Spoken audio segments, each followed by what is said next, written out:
Imagine this: you are deep in battle, fighting for independence, outnumbered, outgunned, and running low on supplies. The British Empire, the most powerful force in the world, is determined to crush your rebellion. What do? You call in reinforcements.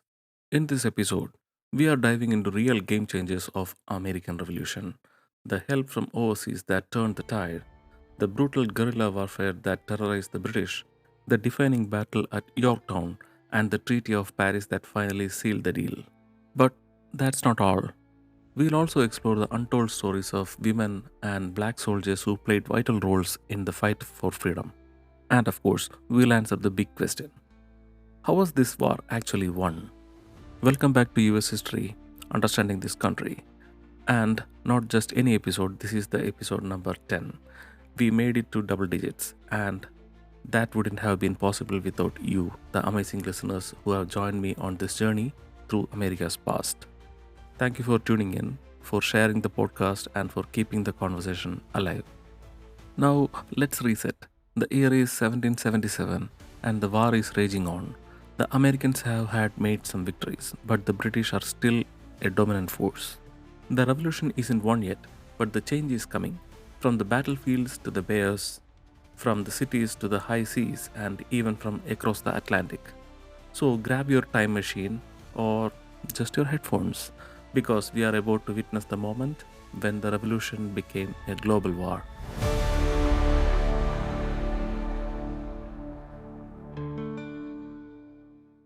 While most of the revolution's famous battles were fought along the eastern seaboard, another war was brewing in the untamed lands of the West. This wasn't just a war against the British, it was a fight for survival, for expansion, and for control of the frontier. And at the heart of this battle, one of the most legendary frontiersmen in American history, Daniel Boone. Now, you might have probably heard the name before, but Boone wasn't just some mythical figure in a coonskin cap.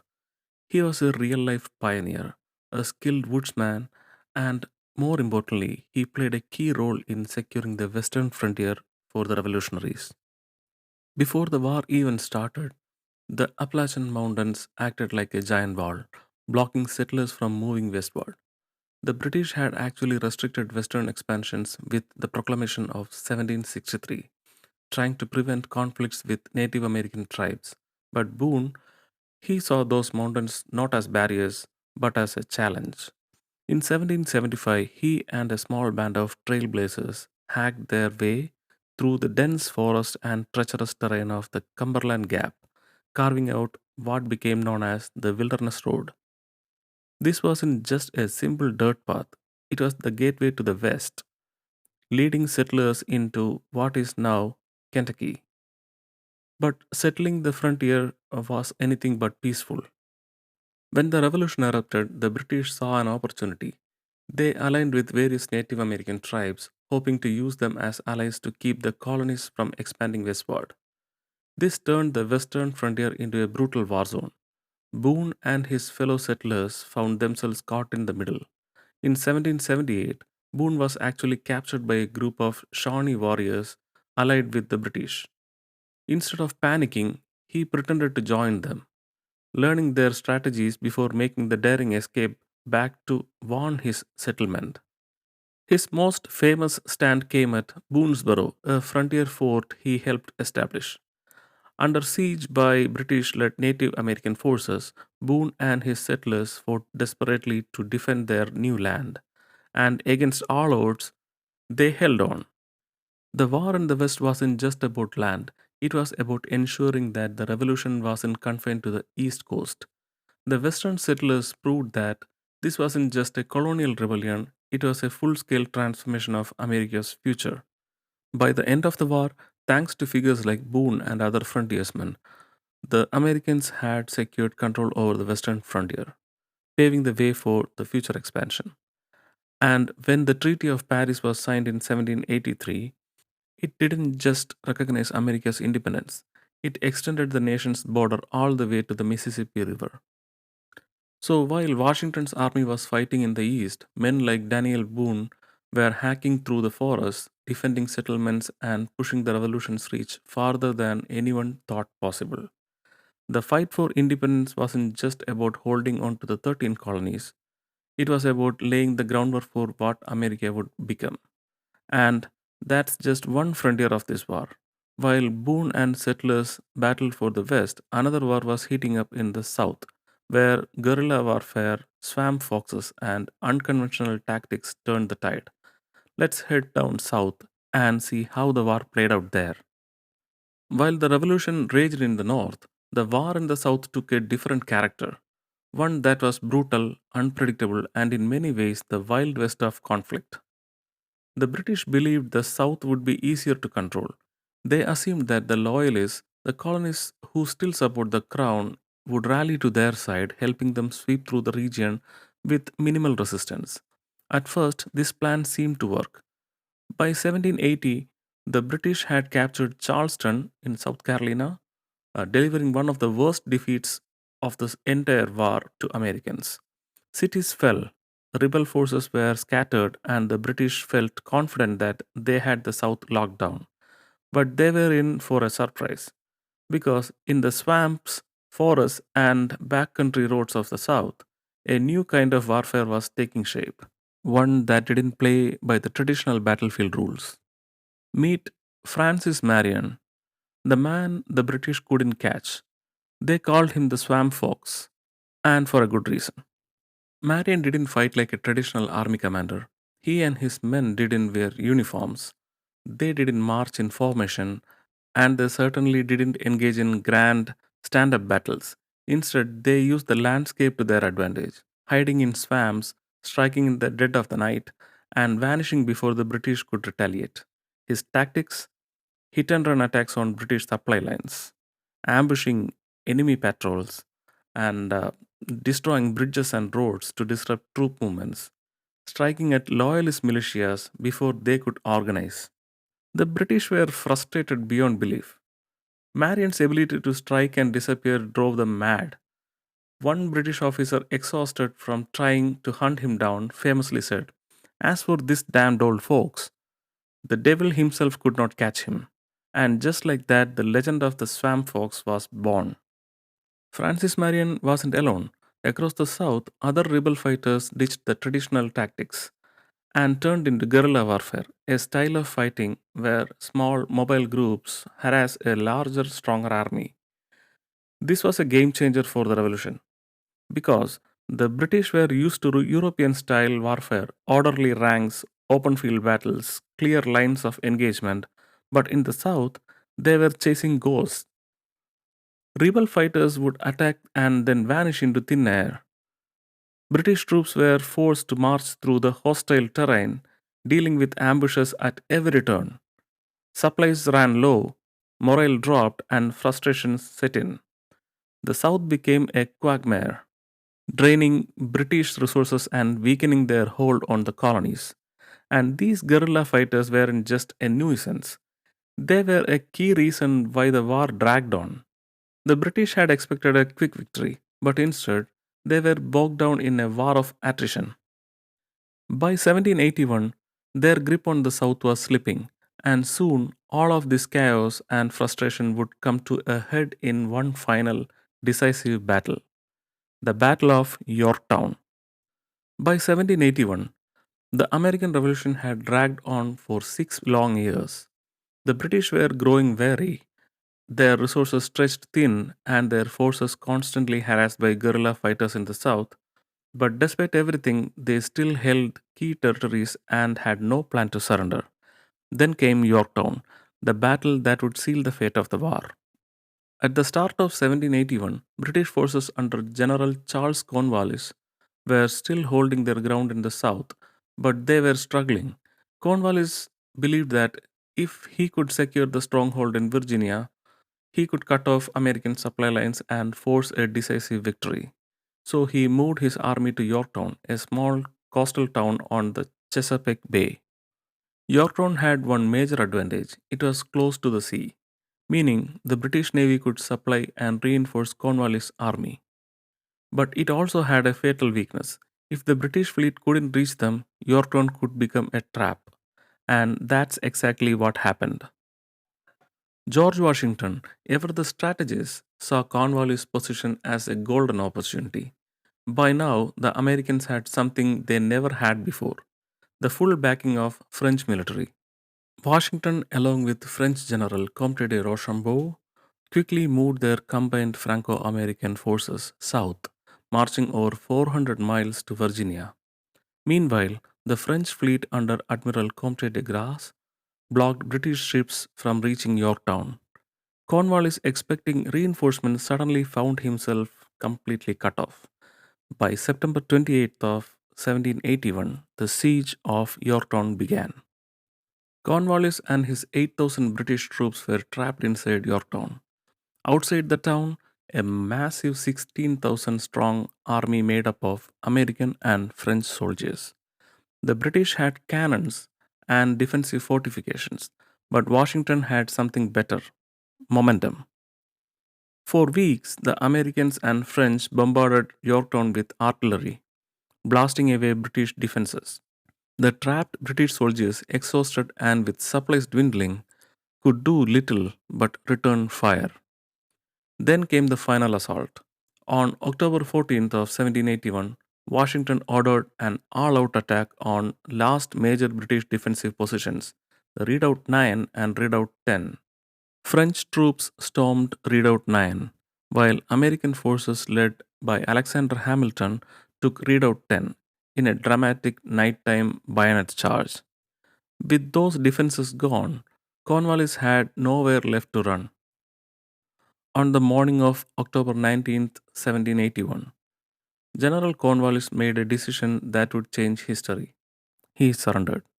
Cornwallis, either out of humiliation or illness, because history isn't quite sure about it, he refused to personally surrender. Instead, he sent his second in command, Charles O'Hara, who tried to hand over Cornwallis' sword to the French. The French, showing respect, directed him to Washington's second in command, General Benjamin Lincoln, who accepted the surrender. As British soldiers marched out of the Yorktown, their band played a song that couldn't have been more fitting. The world turned upside down, because that's exactly what had just happened.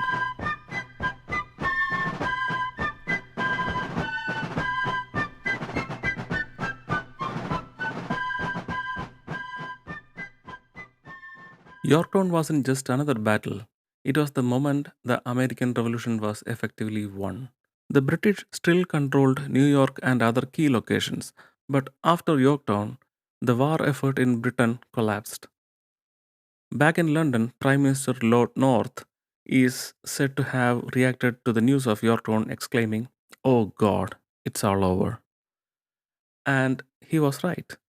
Though it would take 2 more years of negotiations, Yorktown set the stage for Treaty of Paris in 1783, officially recognizing American independence.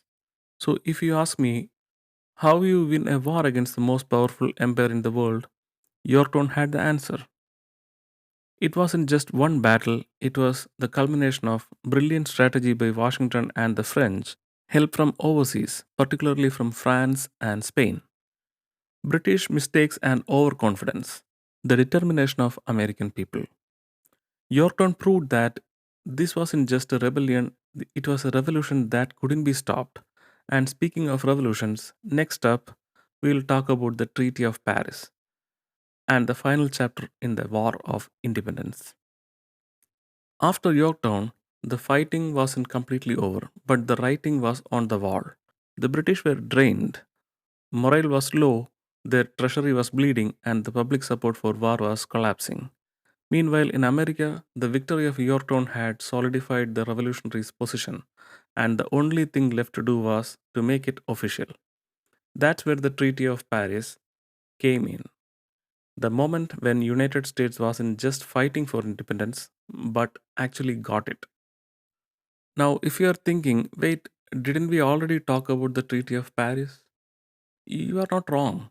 We mentioned the 1763 version, the treaty that ended the French and Indian War, where Britain took control of massive territories in North America. Well, exactly 20 years later, there is another Treaty of Paris, this time giving the land away. Funny how history works, right? Maybe that's what they call the poetic justice. So, how did the treaty come together? After Yorktown, the British Parliament collapsed. They realized the war wasn't worth continuing. In early 1782, they began negotiating peace with the Americans. The Americans sent a strong negotiating team, including Benjamin Franklin, John Adams, and John Jay, to Paris to work out the terms. The British took their time, hoping to play the Americans, French, and Spanish against each other, but the American negotiators weren't falling for that. Finally, on September 3rd, 1783, the treaty was signed. The war was officially over. So to speak, this wasn't just a truce, it was a full blown diplomatic victory for the Americans. The treaty officially recognized the United States as an independent nation. This was huge. Britain, the most powerful empire in the world, had to acknowledge that their former colonies were now a sovereign country. This treaty also set the new US borders. The US wasn't just made up of 13 colonies anymore. The treaty gave all the land east of Mississippi River to the new nation, doubling its size overnight. The treaty allowed American fishermen access to valuable fishing waters. Seems minor, but this was a big deal economically. American ships could now fish in waters off Canada, which helped rebuild the economy. This treaty forced the British to remove their troops from American territory. In theory, at least. In reality, British soldiers stayed in places like Great Lakes for years, causing tensions later. This treaty also encouraged both sides to repay war debts and return loyalist property. But let us be honest, this didn't really happen. Many loyalists lost their land permanently, and the US was in no hurry to pay off British debts. The Treaty of Paris officially ended the war, but it also started something much bigger, the creation of a new nation. For the first time, the United States was a country standing for its own, free from British rule. But with independence came new challenges. How would this brand new country govern itself? Would the 13 states stick together or would they fall apart? And what kind of government would actually work for a nation that just fought a war against too much government control? While the war was won, the real battle, creating a new government, was just beginning. Before going to the new government, let us look back and have a retrospection on how the war was won and what were the key factors to that. Factor number one, home field advantage. This was America's backyard. The British were thousands of miles from home, trying to fight a war in unfamiliar terrain. Every hill, river, and valley gave the revolutionaries an edge. While the British generals relied on traditional battle strategies, the Americans knew their land inside out. They took advantage of forests, mountains, and swamps, whether it was Francis Marion hiding in the South Carolina swamps or Washington retreating under the cover of fog in New York. Fighting on the home turf meant Americans could choose when and where to fight, while the British had to react. Motivation was another key factor. This was personal for Americans. They weren't just fighting for land or money, they were fighting for their homes, their families, and their freedom. For British soldiers, this was just another colonial war. Many of them were just following orders, not personally invested in the fight. But for the revolutionaries, every battle was a fight for their entire way of life. And let's not forget the Declaration of Independence. It wasn't just a political statement, it gave people a reason to fight. It told them why this war mattered. This motivation gave Americans the endurance to keep going even when they were losing. They endured the bitter cold in the Valley Forge, the devastating defeats in the South, and the years of uncertainty. They weren't just fighting for victory, they were fighting for a future.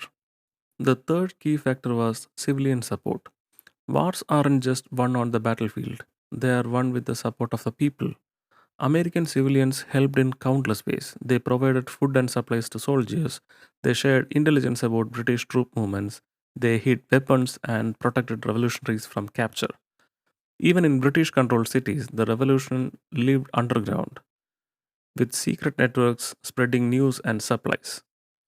The British struggled because they never fully controlled the population. They could capture cities, but they couldn't capture the spirit of rebellion. And speaking of leadership, the revolution had one major advantage: incredible leaders. Let's start with George Washington. He wasn't the best military tactician, but he was the best leader for the moment. He understood that winning didn't mean fighting every battle, it meant surviving until the British gave up. His ability to hold the army together at Valley Forge, to rally his men when morale was low, and to outthink the British is why he became the first president of the United States. But it wasn't just Washington. Nathaniel Greene led brilliant campaigns in the South, exhausting the British army. Francis Marion, the swamp fox, changed the warfare with guerrilla tactics. Alexander Hamilton led a key attack at Yorktown. While the British had strong generals, many of them underestimated the Americans, and the arrogance costed them. Last but not the least, help from France and Spain. That was a huge factor for this victory. The Americans didn't fight alone. The British weren't just fighting a colonial rebellion, they were fighting a global war. France joined in 1778, providing troops, weapons, and naval power. Without the French fleet at Yorktown, the British might have escaped. Spain entered the war in 1779, attacking the British in the Gulf of Mexico and Florida, forcing them to fight on multiple fronts. Dutch merchants secretly supplied the Americans with weapons and supplies. This wasn't just an American revolution, it was an international effort to weaken Britain. And it worked. The American Revolution wasn't won because the Americans had more soldiers or better weapons. It was won because they played the long game. They knew the land, they controlled the fight, they had more to lose, they had people behind them, they had brilliant leaders, and most importantly, they had powerful allies. The British had strength, but the Americans had strategy, resilience, and the cause worth fighting for. Before we wrap up the chapter about American Revolutionary War, we need to appreciate the unsung heroes.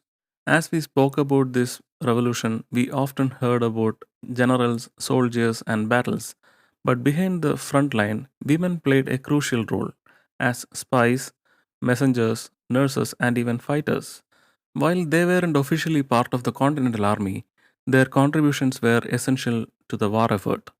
Women were able to move more freely than men in some areas, which made them ideal spies. They gathered intelligence, carried secret messages, and even delivered supplies right under the enemy's nose. One of the most famous was Anna Strong, a member of Culper Spy Ring. She used a laundry line system to signal information about British troop movements. Imagine hanging out your clothes and also sending code messages to revolutionaries. That's some next level multitasking. Then there was Agent 355, a mysterious female spy who worked within British high society. To this day, no one knows her real identity, but she provided critical intelligence that helped shape the war. There were countless women who didn't just support the war, they fought in it. Deborah Sampson disguised herself as a man and joined the Continental Army. She fought in battles and even removed a musket ball from her own leg to avoid being discovered. Margaret Corbin took over her husband's cannon after he was killed in the battle, continuing to fire until she was wounded. She became one of the first women to receive a military pension for her service. Many women travel with the army as camp followers, cooking, mending clothes, and tending the wounded. Martha Washington spent winters with her husband at military camps, organizing supplies and raising soldiers' morale. Women weren't just supporting players in the revolution, they were essential to the cause. And though they weren't granted the same rights as men after the independence, their contributions helped lay the foundation for future fights, including the movement for women's rights that would come decades later. The war wasn't just a war for independence, it was also a war about freedom. And for black Americans, that question was even more complicated. At the time of the revolution, nearly 500,000 black people lived in the colonies. The majority of them were enslaved. For many, the war was an opportunity to fight, to gain freedom, and to redefine their place in the new nation. Thousands of free and enslaved black men fought for the American cause, despite the irony that the new nation they were fighting for still permitted slavery. One of the most famous was Crispus Attucks. a runaway enslaved man who became the first person killed in the Boston Massacre, one of the events that sparked the revolution. Then there was Peter Salem, an African American soldier who fought the Battle of Bunker Hill. It was Salem who shot and killed the British Major John Pitcairn, a major turning point in the battle. And let's not forget the 1st Rhode Island Regiment, a military unit made up mostly of black soldiers. These men fought in major battles, including the Yorktown, proving their skill and bravery on the battlefield. But here's a twist. While many black Americans fought for the revolutionaries, thousands also fought for the British. Why? Because in 1775, the British offered freedom to any enslaved person who joined their army. For many, this wasn't about loyalty to Britain, it was about choosing the best path for freedom. Lord Dunmore's Ethiopian regiment was made up entirely of formerly enslaved men who fought for the British. Many black soldiers worked as guides, laborers, and spies, using their knowledge of the land to help British forces. When the war ended, thousands of these black loyalists were evacuated to Canada, the Caribbean, and even Africa, where some settled in Sierra Leone. The revolution sparked a new conversation about slavery. If the colonies were fighting for liberty, how could they justify enslaving people? Northern states began gradually abolishing slavery, inspired by the revolutionary ideals. In the South, however, slavery continued and in some cases even expanded after the war. Some formerly enslaved soldiers won their freedom, but many were forced back into bondage despite the promises made during the war. The revolution didn't end slavery, but it planted the seeds for the abolition movement. Black soldiers, whether they fought for the Patriots or the British, proved their courage, intelligence, and value in shaping the future of the new country. Their fight for the freedom didn't stop in 1783. It would continue for generations through the Civil War and beyond. And with that, we close the chapter on American Revolution.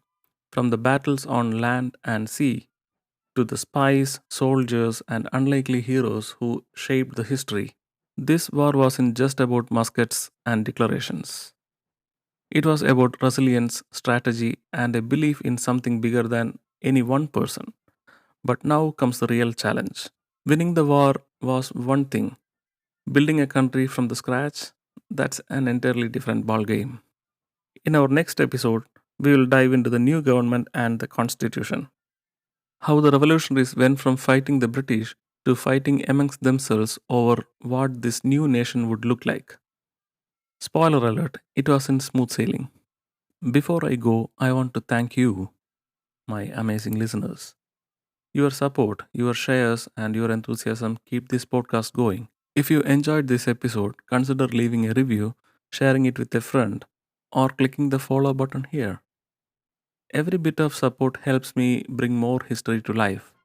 That's all for now. Until next time, stay curious and keep questioning history. Bye.